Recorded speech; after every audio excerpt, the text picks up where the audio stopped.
ons gaan probeer weer. So laas week of 2 weke terug het ons begin met die reeks van dit gee jou krag. Ons het 'n bietjie gekyk van, okay, wat is die Bybel? Wat is die Bybel oor? Hoekom moet ons dit lees? En dan die volgende is van, hoekom moet ons die Bybels regtig lees? Wat is toepaslik vir ons in ons lewens? Wel, as jy God se stem wil hoor en jy wil God se missie weet vir jou lewe, is hierdie die boek om te hê, die Bybel. En besoekers wat hierso vandag is, ek is baie jammer, daar gaan is 'n vers wees op die bord, maar daar gaan niks skrif wees nie. Want ek het die gemeente 'n bietjie uitgedaag om hulle Bybels te bring. En ek hoop jy die Bybel gebring, en as jy nie 'n Bybel het nie, jy het 'n foon ten minste, en die foon het 'n Bible app wat jy het, en wat sê van, die YouVersion Bible app wat jy kan oplees ook. So asseblief, ek wil hê jy moet graag jou Bybels, ons is hierso, ek wil 'n ding kweek in jou hart om die Bybel te lees. Ek wil 'n ding kweek in jou hart om die Bybel op te tel, want dit is nie net vir nou nie, dit is vir die volgende geslag.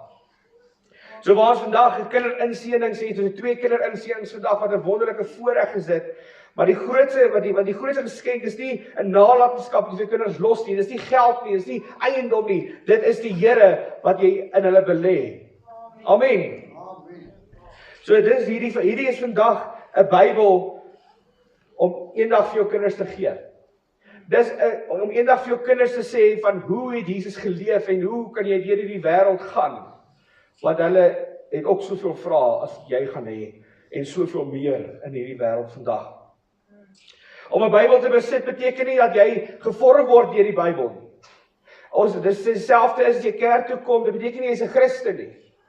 Dit beteken nie as ek in 'n motorry staan, dit beteken nie ek's 'n kar nie.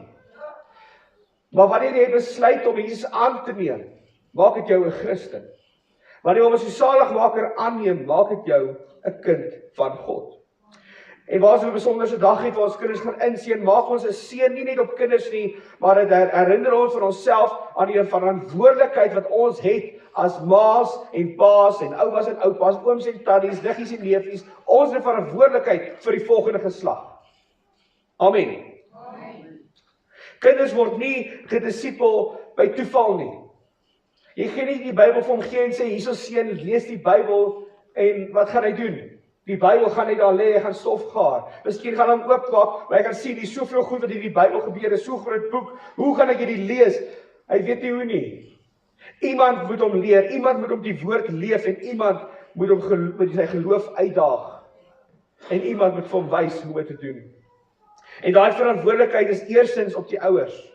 As jy 'n ma en pa is vandag, is dit 'n verantwoordelikheid vir jou, en daarna is dit vir die gemeente, die geloofgemeenskap, is ook 'n groot verantwoordelikheid.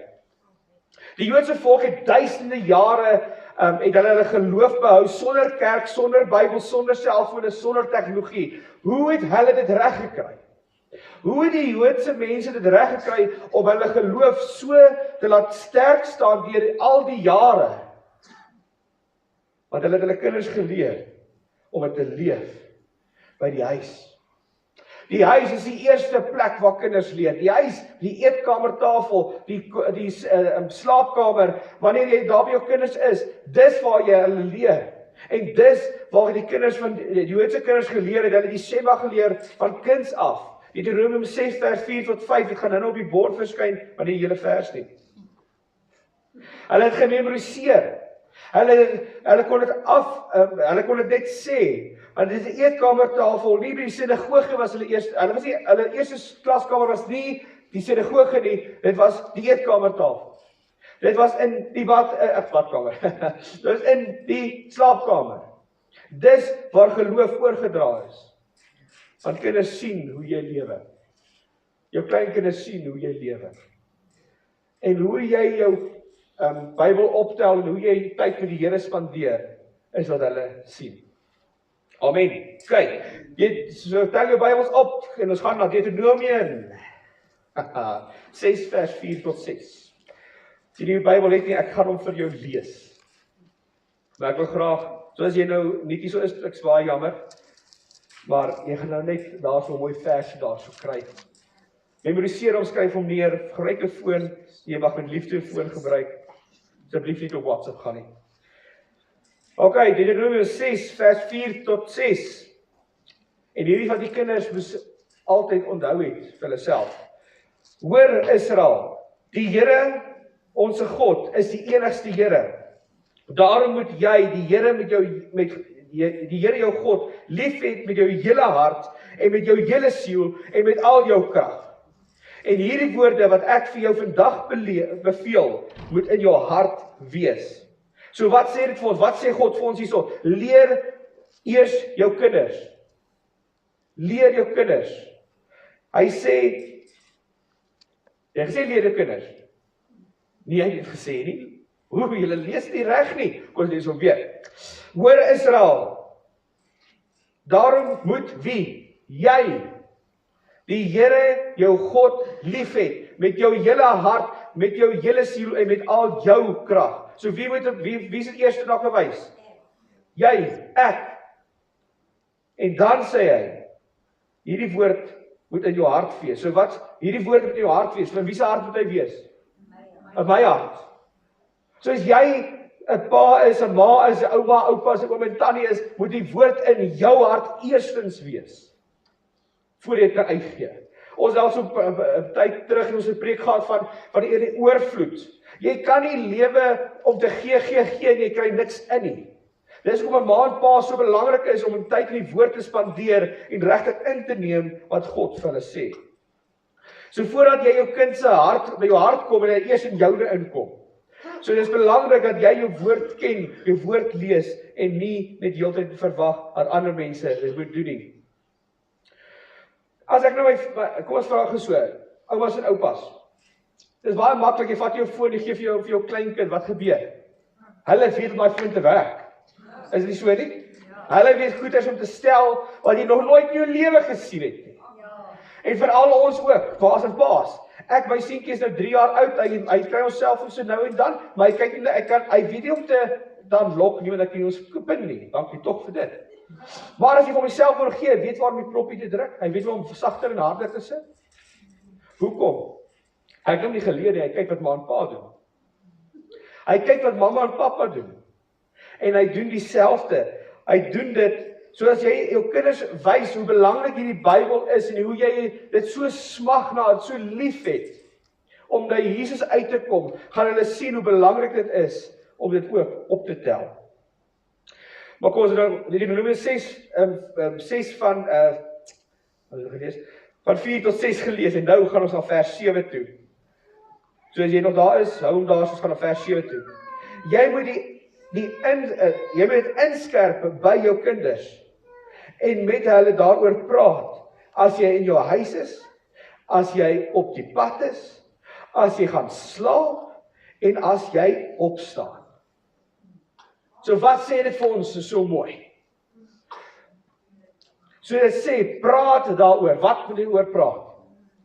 Oor die woord, oor Jesus, oor wat hy gedoen het in jou lewe, wat hy beteken, wat hy gedoen het duisende jare terug, wat hy nog steeds vandag doen. Praat daaroor, wanneer jy sit, wanneer jy by die tafel sit, wanneer jy stap, wanneer jy gaan stap met jou kinders, of miskien stap jy net ergens hier, wanneer jy in die kar is, wanneer hulle voor hulle gaan slaap, wanneer jy opstaan, vertel hulle daagliks, konstant, want hulle moet hierdie lewe, hierdie wyse, hierdie Jesus wat hulle ken. Dis een van die mooiste goedes van, jy gaan niks in die hemel invat nie. Jy gaan nie jou besittings invat nie, jy gaan jou geld invat nie, jy gaan niks eiendom invat nie. Die enigste ding wat jy in die hemel kan saam met jou vat, is jou kinders. Amen? So hoe belangrik is dit nie vir ons, om dan tyd te spandeer in ons kinders se lewens, in ons kleinkinders se lewens, in ons niggies en neefies, of whatever, se lewens nie, die jong geslag, want hulle het Jesus nodig. Meer as ooit in hierdie lewe het ons Jesus nodig. God gee nie 'n probleem nie, hy gee 'n leefstyl, 'n program nie, hy gee 'n leefstyl wat ons moet doen. Dat dit in jou hart kom, en uit jou hart gaan jy vir jou kinders kan gee. Nie verwag dat die Bybel net op hulle tafel lê en jy hoop hulle lees hom nie. Lees saam met hulle, wees met hulle. Wees wanneer by die kombuistafel sit, ek weet nie hoeveel mense eet nog saam, of sit julle voor die TV eet. Hoeveel, as jy by jou kleinkinders is, wees hulle besig om ander goed, waar eet hulle? Want ons is baie keer ook skuldig, ons eet voor die TV partykeer, maar my vrou en ek het gesê, ons gaan dit instel, dat ons gaan by die tafel sit en eet. In die oggende, in die aande gaan ons dit doen. Hoor jy, ons wil ek sal dit doen, hoor. So wanneer jy saam eet, wanneer jy gaan slaap, voor die slaaptyd, lees jy vir hulle Bybel, vertel jy hulle die stories van Jesus. Teens is so lief, my kleintjie, hy is so lief om Dawid en Goliat. Hy is so lief vir daai storie. Want ons sing hierdie liedjie van, Dawid tel 5 klippies op, en hy skiet teen, waar so teens? Teen die reus se kop. Toe val die reus op sy neus.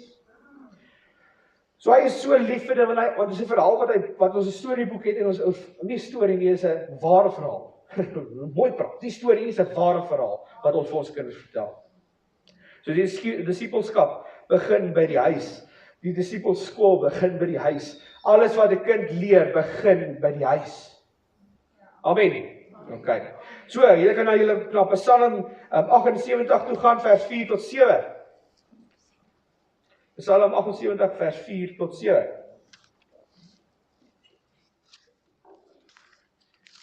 Die besoekers wat hier so is, as jy nou hoor, soos die Bybel, soos die papiertjies gaan, ek so lanklaas het gehoor, waar die papiere so, en sy is so mooi beteken, dit gee so tyd 'n bietjie, want dit vat soos, hoe lank vat dit vir jou om nou by Bybel te gaan? Dus voor is het maklik, is vinnig. Maar as jy weet waar dit staan, is dit baie maklik, maar as jy eers moet blaai, is dit vat nog 'n rukkie. Maar is lekker, ek geniet die tyd, ek geniet hierdie tyd saam. Okay, so ek gaan vir julle dit lees, maar ek gaan vir julle uit die boodskap vertaling lees. So hier is 'n bietjie baie 'n plat Afrikaanse vertaling, maar hy sê dit eintlik so mooi. Daarom vertel ons dit vir ons jong geslag, sodat hulle kan weet van die groot dinge wat die Here gedoen het. Hulle moet weet hoe groot en sterk hy is, en watter buitengewone groot dinge hy gedoen het. Hy het vir Jakob gesê hoe om te leef, en aan Israel sy wette gegee. Die Here het ons oumas en oupas, hoor mooi is dit, oumas en oupas beveel om dit alles vir hulle kinders te vertel. Almal moet 'n kans kry om te hoor dat hulle in God moet glo. Ook ons kinders en kleinkinders moet daarvan kennis neem. Niemand mag ooit vergeet wat God gedoen het nie. So sal hulle leer om ook op God te vertrou. Hulle sal doen wat hy sê. Hoe 'n mooi vers dit nie. Wat sê dit vir ons so mooi? Hy sê vir ons, hy vertel ons vertel vir ons kinders en ons kleinkinders. Ons vertel van die groot dinge wat God gedoen het. So ons kan hier is soveel voorbeelde in die Bybel wat vir ons sê van wat God gedoen het en wat hy kan doen. Maar ook, as ek nou net dink in my lewe, waar my oupa vir my baie stories vertel van hoe God deurgekom het. En vir my oupa grootjie wat hy gedoen het vir hom, is ek net vir myself, wow, ek wil in daai God glo. En dan as jy met 'n storie vertel, want kyk, kinders vandag en kleinkinders en ons vandag ook, ons hou van 'n storie. Is dit so nie? Ons hou van om 'n storie te luister. So, wat 'n storie gaan wen? Die wêreldse stories, want hulle wil ons aandag hê, hulle vertel hierdie enorme lekker stories, maar jy as ouer, as ma en pa, as ouma en oupa, as oom en tannie, jy het 'n doel om ook 'n storie te vertel, wat hulle aandag gryp. Die Bybel is nie boring nie. Christendom is nie boring nie.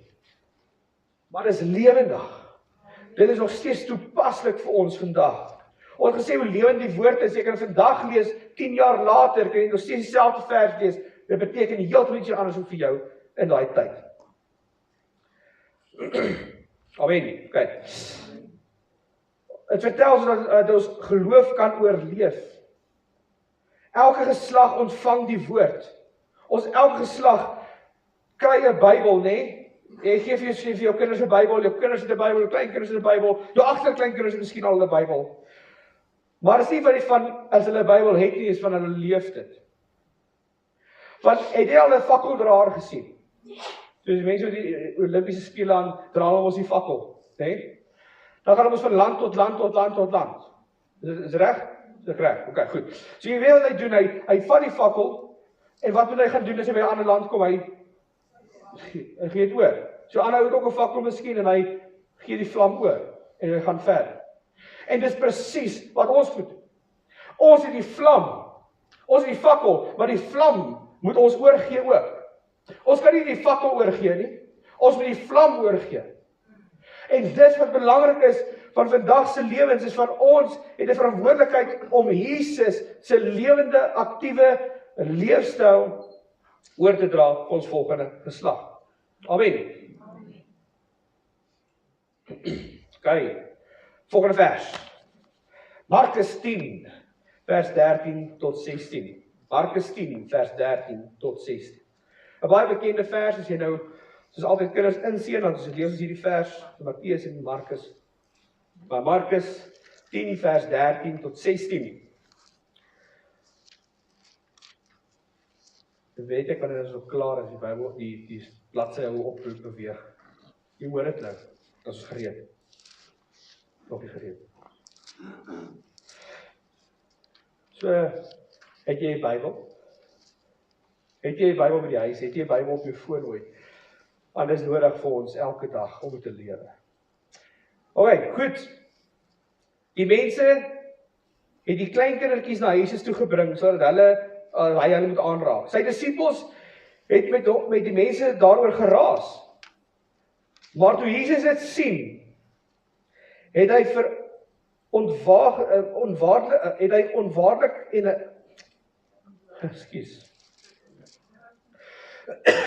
was hy onwaardig en hy het vir hulle gesê, laat die kindertjies na my toe kom en moet hulle nie verhinder nie, want die koninkryk van God is juis vir mense soos hulle.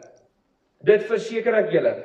Wie die koninkryk van God nie soos 'n kindjie ontvang nie, sal daar nooit ingaan nie. Hy het sy arms om die kindertjies gesit, hulle in sy arms opgetel, of sy hande op hulle opgelê en hulle geseën. So die disippels wou die kindertjies wegvat, maar hy sê, bring die kindertjies. So wat is dit vir ons ook in die kerk? Soos ek nou gesê het, dit is so lekker as ek sien die kindertjies hardloop. Ek gee nie om as die kindertjies hardloop nie, want Jesus sê, bring hulle na my toe. Maar baie mense wil dit sê van verhoed is, van nou, wat hulle ontwrig alles, en nee, die kinders is wat nodig is om lewe te bring. Het jy al gesien as 'n kindjie lag? Wat bring dit in jou hart? Word jy suur? Jy suur moet? Nee, jy word nie suur nie. Jy wil ook saam lag.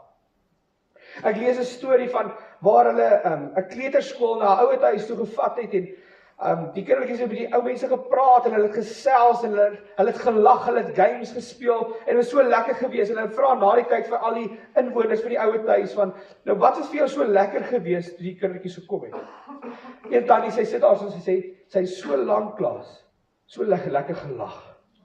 Sy het so lank klaas so 'n gelag gehoor wat haar hart saam wil laat lag. En dis wat kindertjies is. Dis kindertjies maak ons bly en maak ons opgewonde. Kinders was deel van sy bediening van dag 1 af gewees. Jesus het die kindertjies geseën en ons gaan kindertjies vandag inseën, omdat ons glo God het reeds 'n plan met hulle lewens. Joël 1 vers 3, kan jy so toe blaai, weet waar Joël is? Joël is in die Ou Testament. Joël. Joël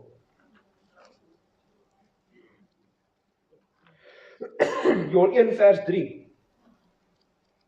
Ok, luister net mooi, nee, ons het 'n Bybel vasvra wat hierdie Saterdag is. Ek hoop julle almal het al miskien ingeskryf, of jy het nog nie ingeskryf nie, is nog tyd, asseblief, probeer om in te skryf. Maar jy moet mooi luister vir die verse en jy mooi luister vir die woorde wat hierdie tyd gespreek word, want daar is leidrade wat julle gegee is in hierdie tyd, om ook dan 'n advantage te hê. Ok, Joël 1 vers 3. Vertel dit aan julle kinders, en laat hulle dit weer aan hulle kinders vertel, en dit weer aan hulle nageslag. Een van die mooiste opdragte in die Bybel is van vertel vir jou kinders, vertel vir jou kleinkinders, vertel vir jou agterkleinkinders, want hulle vir hulle kinders vertel, hulle kleinkinders en agterkleinkinders. God se werk moet nooit stop nie. Het stop nie by een geslag nie. Kyk wat gebeur in ons wêreld vandag, waar as mense stop om Bybel te lees, stop om kerk te gaan, stop om iets te doen. Wat gebeur met die volgende geslag? Hulle doen presies dieselfde. Hulle soek nie vir God nie. Hulle het gehoor van hom, maar hulle soek hom nie. Hulle weet nie van hom nie. So kom ons wil nie ophou om na die volgende slag oor te dra en oor te dra. Eendag in hierdie Bybel op 'n rak lê. Eendag gaan op 'n rak lê. Jy gaan jou kinders miskien dit gee en gaan eendag op 'n rak lê. Maar wie gaan die geloof dra? Wie gaan die vlam dra? As hierdie ding nog op die rak lê.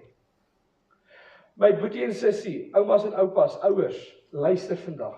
Ouers wat nog gaan wees. Jy het 'n opdrag om hierdie Bybel te leef. Want jou kinders gaan dit sien. Jou agterkleinkinders gaan dit beleef en hoor aan die stories wat gaan vertel word. Ons is opgewonde, want die kinders is die grootste nalatenskap wat jy vir jou kinders kan los, is nie geld nie, is nie huis nie, is nie grond nie, dis 'n lewe wat vir Jesus leef. Dis 'n lewe wat vir Jesus soek. Want dit is wat hulle in die ewigheid sal inbring, saam met jou eendag. Amen. Ek hoop jy opgewonde en reg. Dalk gee ons die uitdaging asseblief. So as jy so dit is, ons gee 'n uitdaging per week, net om jou te help, net om jou in die gang te kry, om jou Bybel te lees, om net 'n bietjie meer tyd te spandeer met God. Want dis nodig dat ons tyd spandeer met die Here. Is dit nie so nie? Ja, ek dink so. So, bid, Here, bid elke dag, probeer elke dag. Here, help my om die woord getrou aan die volgende slag oor te dra. Dan lees jy Deuteronomium 6, Psalm, Markus en Timoteus. Dan kies jy die week om een persoon van 'n jonger geslag, jou kind, jou kleinkinders, neefie, niggie, of 'n jong mens in die gemeente en lees en bid saam met hulle. En vertel hulle 'n bietjie. Ek dink een van die mooiste dinge van, as ek nou vat het my ouer oupa is, van, as ek by hulle sit partykeer en ek hoor die stories wat hulle deurgegaan het, wat hulle beleef het, en hoe die Here deurgekom het, stig dit my so baie, om net meer te hoor van God. Is nie so nie? So, jy het miskien 'n getuienis om te deel na die volgende geslag. Jy het 'n getuienis om te deel vir jou medemens, of vir die volgende geslag. So, wat sê dit vir ons? Lees jou Bybel. Want jy gaan hierdie gee vir die volgende geslag. Jy gaan Jesus vir die volgende geslag gee. Amen.